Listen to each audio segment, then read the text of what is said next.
नमस्कार दोस्तों, जरा हट के हिंदी में आप सभी का एक बार फिर से स्वागत है। दोस्तों, रात को यदि आपकी नींद भी 1 बजे से 3 बजे के बीच खुलती है तो यह जानकारी जानकर आपके रोंगटे भी खड़े हो जाएंगे। दोस्तों, यह दुनिया रहस्यमय चीजों से भरी हुई है।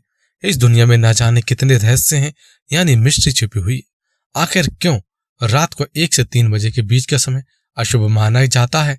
व्यक्ति को क्यों इस समय नींद खुलने के बाद नकारात्मक ऊर्जा का एहसास होता है? यदि आप 1 से 3 बजे के बीच अचानक से उठते हैं तो कोई चीज आपको भावनात्मक रूप से परेशान कर सकती है। ऐसे में आपका शरीर सकारात्मक ऊर्जा से प्रभावित हो सकता है। तो आइए जानते हैं कि 1 से 3 बजे के बीच का समय अशुभ क्यों माना जाता है। इस समय में नींद खुलने का क्या मतलब होता है। लेकिन दोस्तों, उससे पहले हम आपसे रिक्वेस्ट करते हैं, वीडियो को लाइक कर दे, दोस्तों के साथ शेयर कर दे। यदि चैनल को सब्सक्राइब नहीं किया तो चैनल को सब्सक्राइब कर बेल बटन जरूर दबा दें। दोस्तों, हम आपको बता दें, आधी रात के समय ना ही कोई देवी देवताओं की पूजा होती है, ना ही मंदिरों के कपाट खुले होते हैं और इस समय बिल्कुल शांति होती है और इस समय सूर्योदय भी नहीं होता। इसी कारण यह समय नकारात्मक ऊर्जा के लिए बेहद ज्यादा शक्तिशाली होता है और इसी समय में यह ऊर्जा 100 गुना ज्यादा शक्तिशाली हो जाती है। और इस समय में तांत्रिक लोग कई सारी सिद्धियां प्राप्त करने के लिए पूजा पाठ भी करते हैं, जिसमें बलि देना, गुप्त साधना, काला जादू करना आदि शामिल है। तंत्र विद्या के अनुसार रात 1 से 3 बजे के बीच दी हुई बलि सबसे ज्यादा फलीभूत होती है, इसलिए यह समय एक तांत्रिक के लिए बहुत ज्यादा मायने रखता है।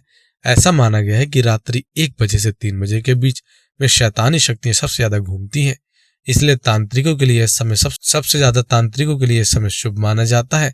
लेकिन यह समय आपके लिए बेहद ज्यादा खतरनाक होता है।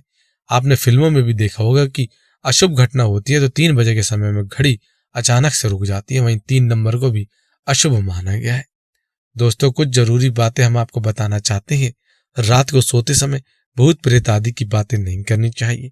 कभी भी आप रात के समय कहीं जा रहे हो तो रास्ते में चौराहे से बचकर निकलना चाहिए और भूल कर भी रात के समय ऐसी जगह ना जाए जहां पर बलि दी जाती हो, जहां पर भूत बाधा भगाने का काम किया जाता हो, या फिर शमशान घाट के पास, मरघट के पास नहीं जाना चाहिए, क्योंकि इन सभी जगह पर रात के समय भयानक शक्तियां जाग जाती हैं जो आपका अहित भी कर सकती है। रात के समय नदी के पास, पुल के पास आदि से अकेले नहीं निकलना चाहिए। आपकी रात के 3 बजे अचानक से नींद खुल जाती है तो इस समय में अपना काम करके भगवान का स्मरण करना चाहिए। तो दोस्तों, आज के लिए इतना ही। आज हमने आपको बताया कि रात को 1 बजे से 3 बजे के बीच यदि आपकी नींद खुलती है तो इसका क्या मतलब होता है। हमें उम्मीद है कि आज की वीडियो को काफी पसंद आई होगी। यदि वीडियो अच्छी लगी हो तो वीडियो को लाइक कर दे, दोस्तों के साथ शेयर कर दे। यदि चैनल को सब्सक्राइब नहीं किया तो चैनल को सब्सक्राइब कर बेल बटन जरूर दबा दें। धन्यवाद।